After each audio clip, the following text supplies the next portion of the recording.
미국의 심층 뉴스 TV 프로그램인 인사이드 에디션이라고 하는 그런 프로그램에서 진행자인 드보라 노빌이라고 하는 사람이 있습니다. 드보라 노빌이라고 하는 사람이 쓴 책이 있는데 감사의 힘이라고 하는 그런 제목으로 쓴 책입니다. 근데 이 책에 보니까 거기에 매일 구체적으로 감사를 한번 표현해 보자. 그래 한번 실험을 한번 해보자. 그래서 이제 실험을 한 그런 결과를 거기 그 책에서 보여주고 있습니다. 이 책에 보니까 예를 들어서 이제 감사를 해보는 겁니다. 매일매일 감사 일기를 써본다든지, 아니면 이 실험에 동참한 사람들로 하여금 매일매일 감사 편지를 한번 써보는 건 어떤가? 아니면 사람들을 만날 때마다 제일 먼저 첫 마디가 감사합니다 이 이야기로 한번 시작해보면 어떨까? 이렇게 이제 실험 여기에 참여한 사람들에게 그런 일들을 시켰더니요, 작게는 몇 주, 또 크게는 길게는 몇 달 안에 인생이 바뀌어지는 그런 모습들이 보여지더라는 겁니다. 그러니까 어떤 게 바뀌어졌느냐? 첫 번째는 감사로 실천하면서 나아가다 보니까 성격이 굉장히 낙천적으로 바뀌어지더라는 거예요. 뭐 몇 주나 몇 달 사이에 사람이 어떻게 이렇게 긍정적으로 바뀌어졌지 할 정도로 사람이 바뀌어지더라는 겁니다. 또 하나는 뭐냐면 굉장히 여유가 생겼답니다. 감사하다가 보니까요, 내가 인생은 이렇게 살아야 돼, 저렇게 살아야 돼, 인생의 틀이 있었는데 이 틀이 감사하다가 보니까 전혀 틀로 인생을 살 것이 아니라 자유로워지더라는 거예요. 사람이 내가 계획했던 대로 안 된다 할지라도 전에는 굉장히 조급했는데, 근데 이 감사하면서 살다가 보니까 조급해지지가 않고 그냥 여유롭게 그렇게 살게 되어지더라는 겁니다. 세 번째로, 감사하다가 보니까요, 다른 사람들로부터 관대하고 아주 친절한 사람으로 그렇게 보여지더라. 그 마지막은 뭐냐면, 이 집에 가서도 사람들과 가족들과의 관계가 굉장히 돈독해지고 사랑이 많아지더라. 이렇게 실험에 참여한 사람들이 그렇게 바뀌어졌다는 거예요. 가치관도 바뀌고 인생관도 바뀌고, 그리고 자기 나름대로의 그 행동들이 다 바뀌어지더라는 겁니다. 그냥 감사할 뿐인데도 말이죠. 오늘 여러분, 매주 주일로 우리가 예배를 드리고 있습니다. 오늘 여러분, 다른 어떤 것보다도 감사가 여러분의 인생을 바꾸는 역사가 있기를 바랍니다.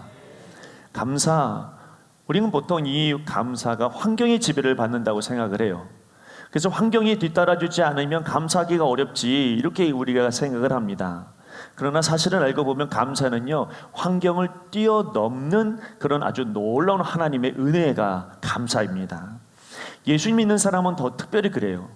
여러분, 우리 인생을 주관하시는 분은요, 내가 아니고 내가 가지고 있는 무엇이 아니고 여러분의 인생, 저의 인생을 주관하시는 분은 하나님이십니다.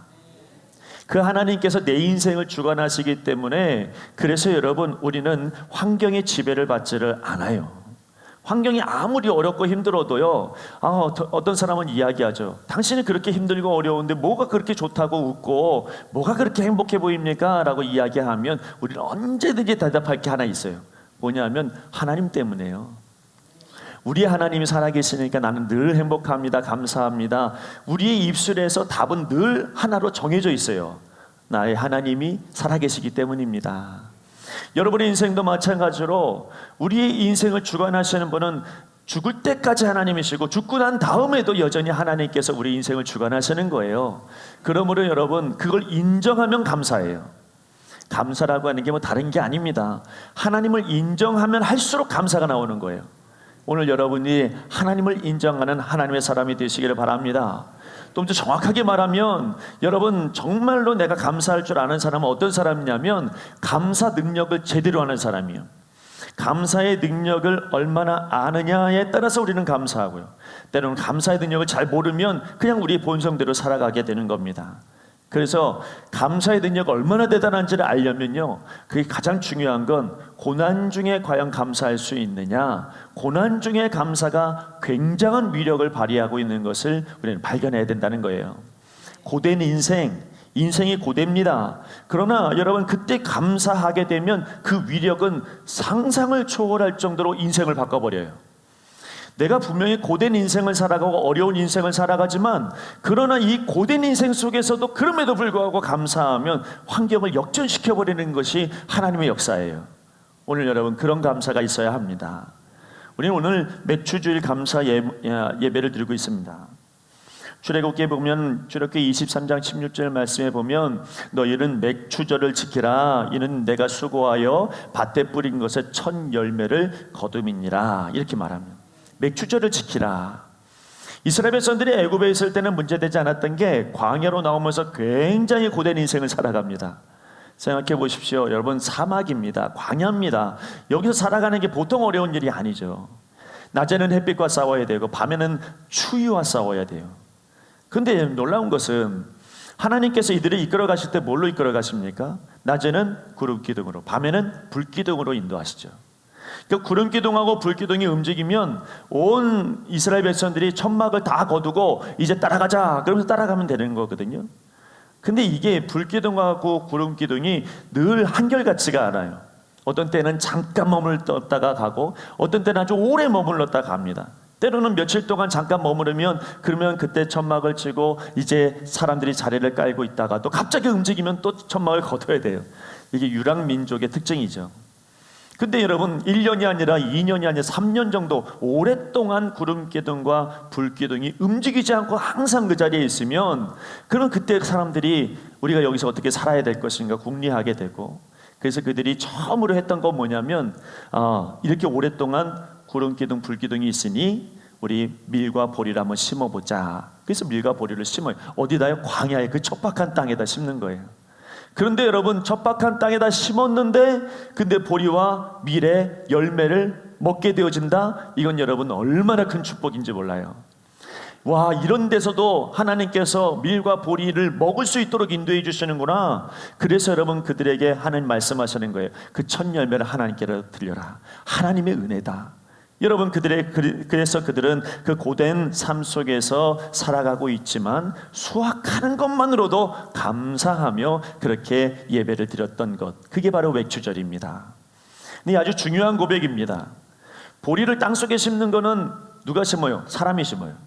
그 수확을 거두는 것도 누가 거둡니까? 사람이 거둬요. 그런데요 여러분 그걸 자라게 하시는 분은 하나님이십니다. 적당한 물이 필요하고요 적당한 온도가 필요합니다. 어디서? 그 척박한 땅에서요. 그 척박한 땅에서, 그런 땅에서 하나님께서요 적당한 온도, 적당한 물, 특별히 수확할 때 물이 많으면, 비가 많이 오면 다 여러분 이 보리와 밀이 어떻게 됩니까? 썩어지니까 하나님께서요 적당한 비와 적당한 은혜를 주시니까 여러분 이들이 수확하는데 아무 문제가 없도록 인도해 주신 거예요.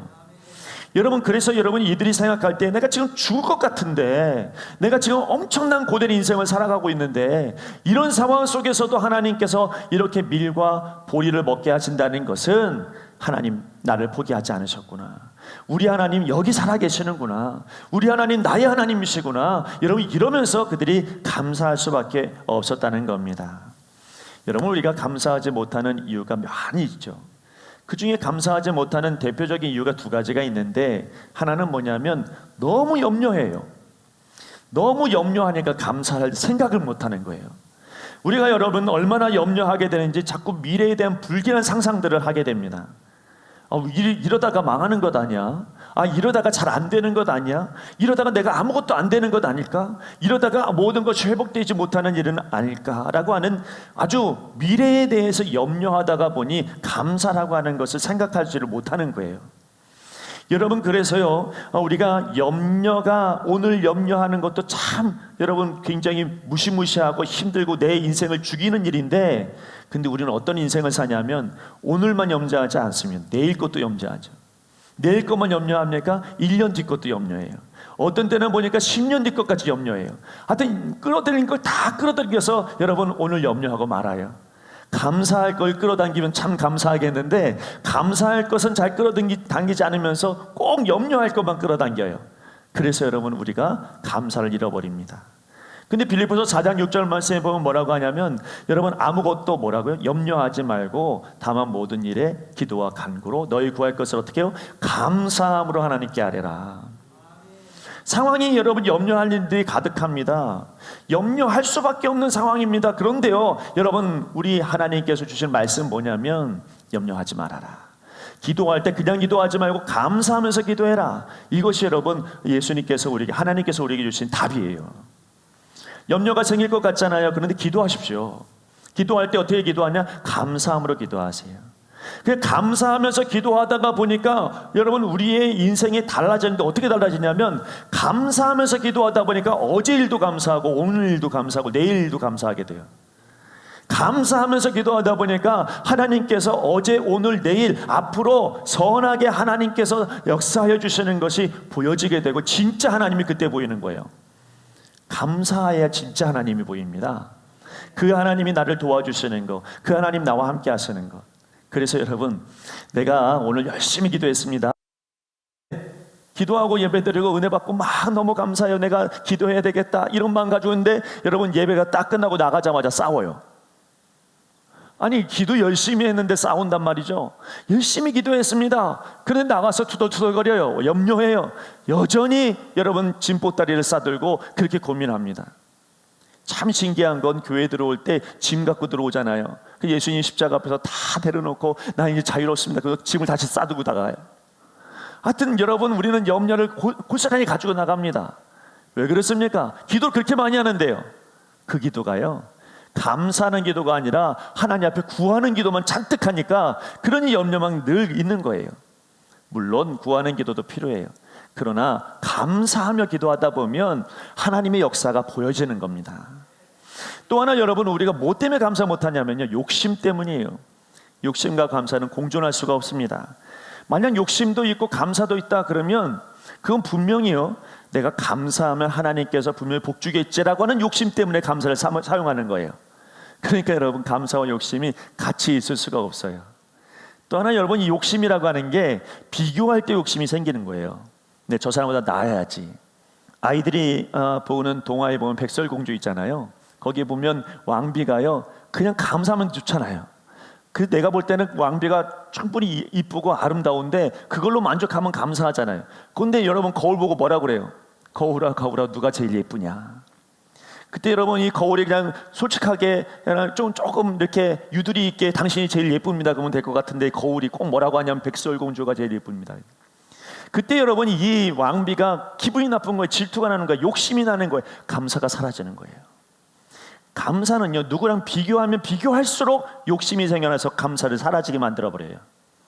그래서 여러분, 우리의 가운데 나를 자꾸 버려야 됩니다. 염려도 욕심도, 이거 버리려면 나를 낮춰야 돼요. 내가 겸손해져야 돼요. 내가 욕심이 없어지려면 내가 다 낮춰져야지. 그래야 여러분, 우리가 하나님께 감사할 수 있는 마음이 생기고요, 그 감사는 결국 하나님 인정하는 겁니다. 내 인생을 하나님께서 주관하십니다 라고 인정하는 게 뭐냐? 감사예요. 그러니 생각해 보십시오. 내가 잘 안 돼도 하나님 감사합니다. 뭘 감사해요? 하나님 여기서 인정해 주시는 걸 감사하는 거예요. 여러분, 고된 삶 속에서 이스라엘 백성들이 할 수 있는 게 뭐가 있습니까? 그들이 할 수 있는 것, 여러분, 다 하나님께 드리는 거예요. 내 계획도 드리고 내가 하는 모든 결과를 하나님께 드립니다. 고된 삶이 그들에게 가르치는 건 그거예요. 내가 할 수 있는 게 없어요. 내 수고가 능력이 없습니다. 그냥 하나님께 다 드리는 게, 이게 내 고된 삶 속에서 살아가는 비결이에요. 그래서 이스라엘 백성들이 그 고된 삶 속에서 늘 환경 보지 않았습니다. 환경 보면 낙심되잖아요. 여러분, 바람 불죠, 온통 여러분 사막이죠, 모래죠. 뭐가 여러분 거기서 감사할 게 뭐가 있어요? 그들이 감사할 거는 여러분 늘 하나님 보는 것밖에 없어요. 불기둥 구름기둥 바라보는 거, 그거밖에는 그들의 감사가 없습니다. 여러분, 고된 삶이 우리를 괴롭힐 때, 나를 겸손하게 할 때, 오히려 여러분 그 순간에 하나님을 인정하는 여러분 되시길 바랍니다. 하나님께서 나와 함께 하시는 것을 인정하면, 그러면 여러분 그 환경이 뛰어넘겨져서 하나님의 역사를 볼 수 있는 축복이 우리에게 임하여지는 겁니다. 그런데 여러분, 아무나 이런 마음 가지고 있는 거 아니에요. 생각해 보십시오. 힘들고 어려우면 누가 하나님 생각합니까? 아무도 생각 못합니다. 그냥 원망하기 바쁘죠. 그게 인간의 본성이거든요. 힘들고 어렵고 고된 인생을 살아가는데 뭐 감사합니까? 감사할 생각 자체를 하지 못하고 하나님 생각을 하지 못하죠. 어떤 사람이 하나님 생각을 합니까? 다 힘들고 지치며 원망하기 바쁘고 누구 탓하기 바쁘죠. 그런데 여러분, 감사하는 사람이 있어요. 어떤 사람이 감사하는 줄 아십니까? 삶이 힘들고 어려울 때 하나님을 찾는 사람이 있어요. 어떤 사람이 하나님을 찾냐면, 그때 하나님이 떠오르는 사람은 어떤 사람이냐면요, 예수님이 나를 위해서 죽으신 것을 믿는 사람이에요. 예수님께서 나를 위해서 찢기시고 죽으셨다는 것을 믿기 때문에, 그래서 여러분, 우리가 힘들고 어려울 때 환경이 보여지는 게 아니라 하나님이 믿어지고 하나님이 인정하게 되는 거예요. 하나님이 인정하는 사람은 아무나 하는 게 아닙니다. 예수님이 나를 위해 죽으셨다는 것을 믿는 사람이 그 순간에 하나님이 떠오르는 거예요. 그래서 인정하고 감사하게 되는 거죠. 예수님께서요, 쟤들 다 모아다 놓고, 그리고 나서 떡을 들고 손으로 그 떡을 찢습니다. 뗐습니다. 그리고 나서 말씀하시기는 이것은 너희를 위한 내 몸이니 그랬습니다. 여러분, 손으로 떡을 떼신 건 무슨 이야기냐면 내 몸이 이와 같이 찢길 거야, 이런 거예요. 여러분, 이 찢긴다는 것은 결국 죽는다는 것 아니겠습니까? 왜 예수님께서 떡을 뗄 것 같아요? 이것은 뭐냐면 제 아들에게 주시려고 떼는 거예요. 나 혼자 먹으려고 떼는 게 아닙니다. 주시려고 떼는 거죠. 왜 예수님이 죽으셨어요? 우리에게 생명을 주시려고 죽으시는 거예요. 자, 예수님이 식후에 잔을 드시고 나서 말씀하시기를 이 잔에 들어있는 이 포도주는 내 피다, 이렇게 말해요. 피는 죽었을 때 흘리는 것 아니겠습니까? 죽을 때 흘리는, 온통 자기 물과 피를 흘리는 예수님의 모습. 왜? 여러분, 그것은 우리에게 그걸 주시려고, 피라고 하는 것은 생명이거든요. 이 생명을 우리에게 주시려고 예수님께서 죽으시겠다는 거예요. 여러분, 요한복음 2장의 말씀해 보니까요, 예수님께서 가나 혼인잔치에 참여합니다.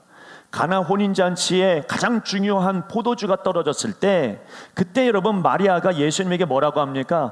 예수님, 포도주 떨어졌어요 라고 하죠. 그때 예수님께서요, 그 마리아에게 뭐라고 하셨는지 여러분 기억나십니까? 이렇게 말씀하십니다. 여자여, 나와 무슨 상관이 있나이까? 내 때가 아직 이르지 아니하였나이다, 이래요. 이걸 의역해서 이야기하면 무슨 얘기냐면, 저 잔치가 이어지려면 포도주가 필요한데 저 잔치가 이어지려면 내가 죽어야 됩니다, 이런 뜻이거든요. 내 피가 필요한 겁니다. 난 아직 죽을 때가 아닙니다, 이런 얘기거든요. 여러분, 예수님께서 말씀하시는 피는 결국 뭐냐면, 우리의 인생을 잔치 같은 인생으로 살게 하시기 위해서 주님께서 피를 흘리신 거예요. 우리를 생명 주셔서, 그래서 하나님을 인정하게 하시려고, 우리에게 생명 주셔서 하나님이 나와 함께 하시는 것을 알게 하시려고, 그래서 여러분, 그분이 죽으신 거예요. 우리에게 주시려고요. 여러분, 오늘 그 생명을 우리가 얻은 사람이 누가 떠오르는 거냐면, 위험과 어려움과 고된 인생 속에서 하나님이 떠오르는 거예요. 이 하나님께서 함께 하신다, 하나님밖에 없습니다, 인정하는 사람은 예수님이 내 마음 가운데 오는 사람만이 하실 수 있는 그런 축복인 것입니다.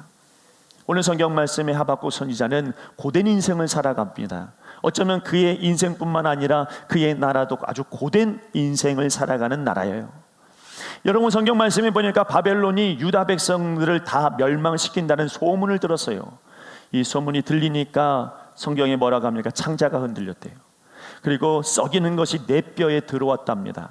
이 썩이는 것이 내 뼈에 들어왔다는 것은 결국 무슨 뜻이냐면, 다른 주석을 보니까 뼈가 문드러졌다는 뜻이에요. 물렀다는 얘기입니다.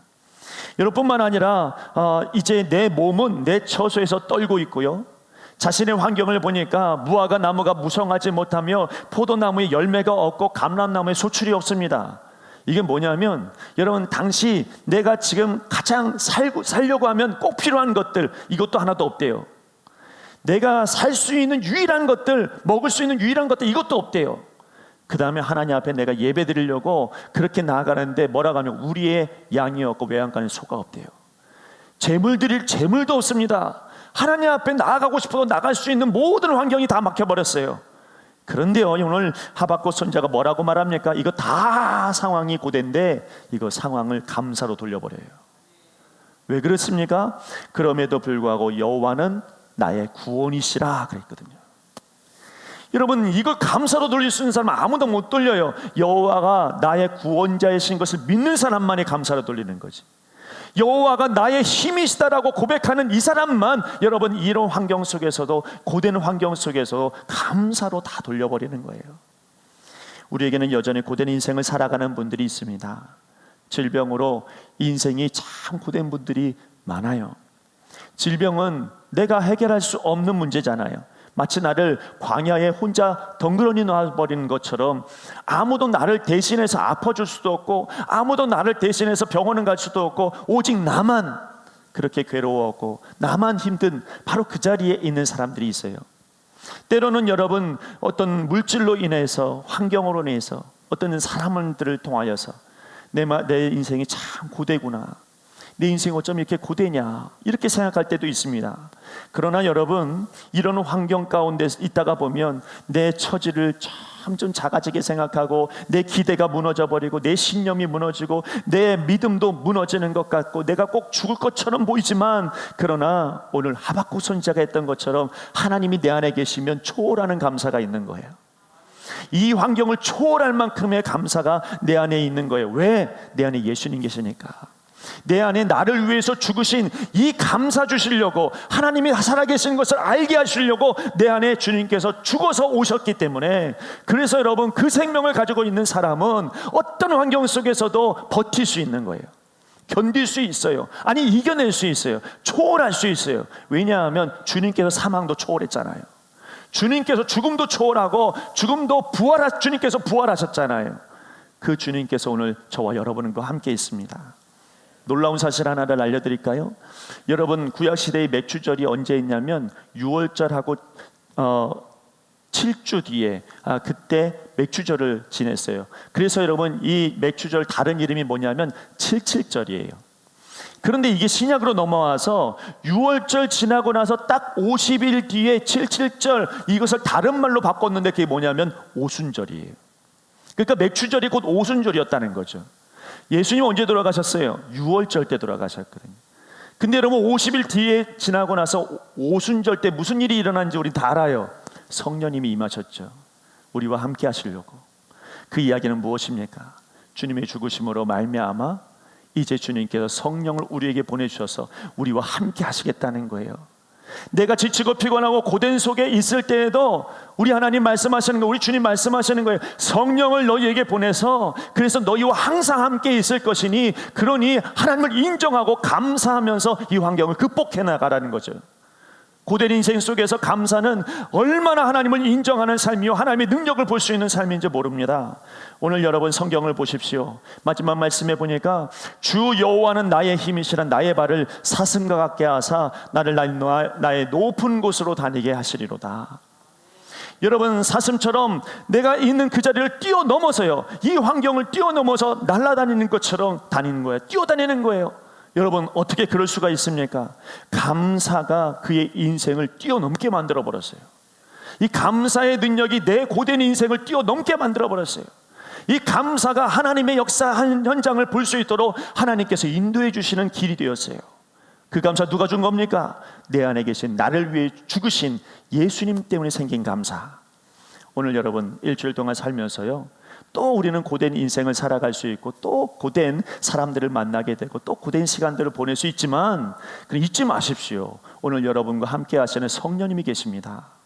그 성령님이 여러분과 함께 하신다면 여러분 고된 환경을 뛰어넘는 초월적인 감사가 우리 가운데 생겨날 줄로 믿습니다. 감사의 능력을 믿는 저와 여러분 되시기를 간절히 바랍니다.